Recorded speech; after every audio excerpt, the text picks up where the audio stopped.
Votre histoire remonte il y a 4 ans, mais vous ne l'avez racontée à nos 2 reporters.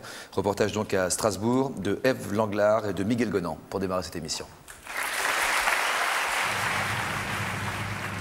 Chaque fois que je passe devant la prison ou devant la maison d'arrêt, et j'y passe souvent, j'ai un pincement au cœur, ça évoque pour moi des souvenirs, et je pense surtout à ce gamin qui a été envoyé entre ces 4 murs et qui a passé 5 ans de sa vie sans compter la préventive.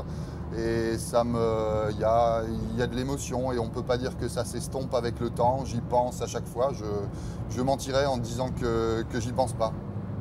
En 1995, Olivier Pernin a été tiré au sort sur les listes électorales pour faire partie des jurés de la cour d'assises du Bas-Rhin. Pendant 3 semaines, il a délaissé son travail et a passé ses journées au palais de justice de Strasbourg. Juger et condamner un homme alors qu'on ne l'a pas choisi, c'est difficile de s'y préparer. La veille du premier procès n'a pas été ma pire, j'allais dire, ma nuit la plus agitée. Puisqu'en fait, là, j'étais surtout curieux, mais pas tellement anxieux. Je savais que c'était une première affaire de cour d'assises des mineurs, donc qui allait être jugée à huis clos, donc sans public dans la salle d'audience. Par contre, il n'y a pas la pression du public, mais il y a une autre pression, qui est la pression qui est due au fait que vous jugez un mineur. Et vous voyez un gamin arriver là, et vous savez qu'il a poignardé son père. Vous dites, bon, là, c'est tendu, quoi, c'est tendu. Et voilà 20. Merci bien. Merci. Bonne journée. Vous aussi. Merci. Au revoir. Au revoir. Double meurtre en 95. Accusé d'avoir abattu sa compagne et son fils d'une balle dans la tête. J'achète le journal tous les jours, en fait. J'achète le journal tous les jours. Et bon, la chronique judiciaire, c'est vrai que c'est ce que je lis en premier. Je retrouve, en fait, à travers ça, un petit peu ce que moi j'ai vécu, où je retrouve des histoires auxquelles moi j'aurais pu être confronté lorsque j'ai vécu cette expérience.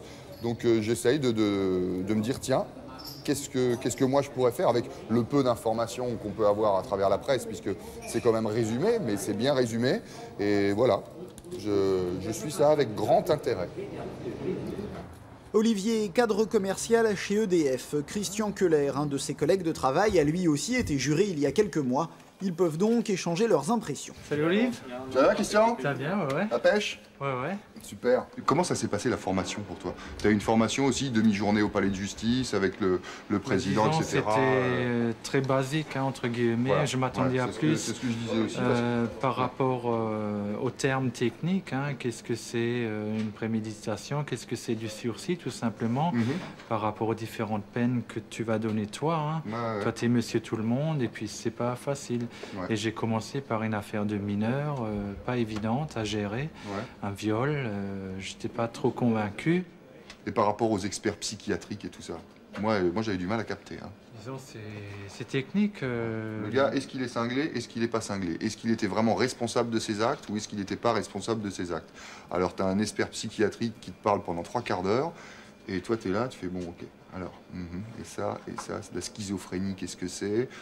Enfin bon, toi, c'est peut-être ce que c'est, moi, je sais ce que c'est, mais il y a d'autres personnes qui ça échappe, certains termes, et et après, il faut faire le tri, quoi. Ce qui n'était pas facile pour moi, c'était d'écouter, de rester attentif. Ça dure longtemps, hein. Des fois, tu arrives à 9 h au palais de justice le matin, tu as le temps de manger tout juste une demi-heure entre midi et 2, tu redémarres, et si il faut rendre le verdict le soir, tu es des fois en délibéré. Je sais pas jusqu'à quelle heure ça a duré, mais moi, je suis sorti une fois de délibéré, il était pas loin de 2 h du matin, il me semble. Hein. Ouais, mais pareil c'est lourd, tu vois, c'est lourd.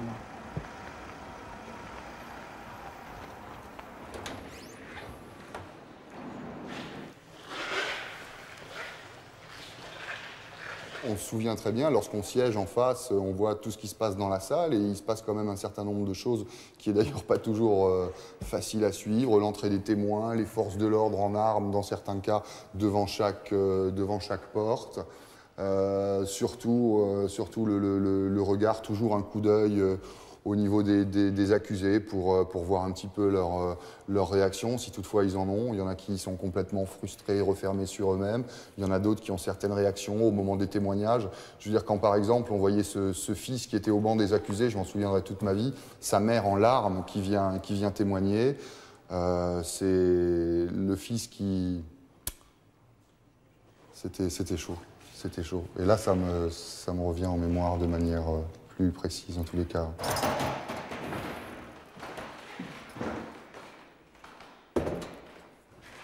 double porte, puisque tout ce qui se dit ici et tout ce qui se décide ici est quand même secret. C'est ici qu'on vote pour donner le jugement, quoi. Absolument, absolument. C'est ici qu'on vote pour donner le verdict, absolument. L'ambiance, je retrouve les premiers jours une ambiance tendue. C'est-à-dire en salle de délibéré, après une journée sans s'être tellement parlé, à part au moment des pauses, et encore on ne se connaissait pas trop, donc il n'y avait pas trop de communication. C'est une ambiance un petit peu tendue pendant la première heure, qui s'est peut-être détendue au fur et à mesure du temps, mais une certaine tension au départ, qui s'est estompée ou qui s'est atténuée au fur et à mesure des jours. Mais c'est le premier souvenir qui me vient en tête, et puis c'est surtout le moment de cette grande décision, avec de temps en temps ce sentiment de révolte quand soi-même on n'était pas d'accord avec le verdict qui a été énoncé à la fin. 40 bars.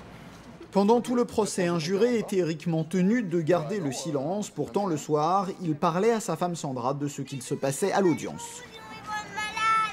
Quand il rentrait le soir, on en discutait ensemble, il m'en parlait beaucoup au moment du repas, après, au salon, quand on prenait notre café. Et bon, c'est vrai que, c'est pas que ça le perturbait, mais bon, c'est vrai que quelque part, il avait besoin d'en parler énormément, quoi. Le fait d'en parler, comme dirait l'autre, ça a fait du bien, quoi. Et là, il faut évacuer. Il faut évacuer parce qu'il y a de la pression. Ah, ils vont être malades? Les si. Tu retournerais en tant que juré au tribunal? Ça te... Ouais, je crois que pas? j'y retournerai tout de suite. Non, parce que je sais pas, tu l'air quand même un petit peu...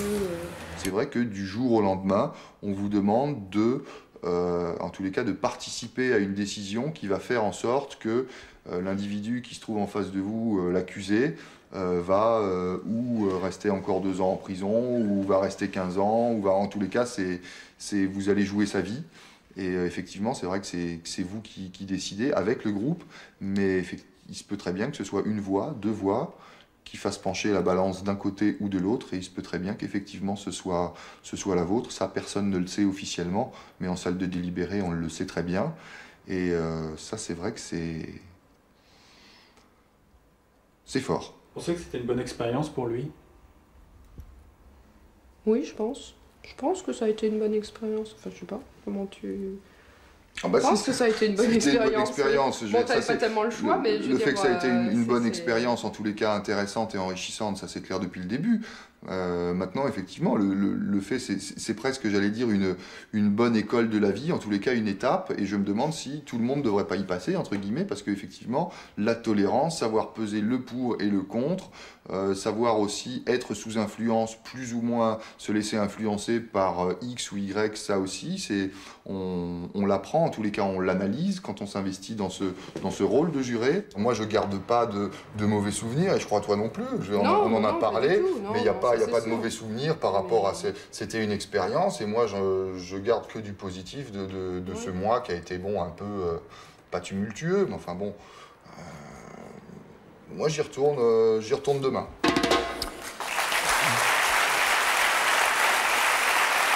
Et sauf que de la même manière qu'on ne peut pas se dérober quand on est appelé, on ne peut pas non plus se désigner, alors sinon il faut en faire une profession. Vous dites que vous y retourneriez demain, bon, oui. Vous n'auriez pas le choix de toute manière. Mais est-ce que vous auriez dit la même chose le soir de la dernière des délibérations? Vraisemblablement.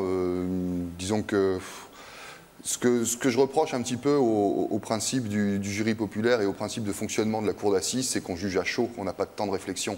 C'est-à-dire qu'on en prend plein la vue pendant 2, 3, 4 jours, voire plus, pour des affaires très importantes.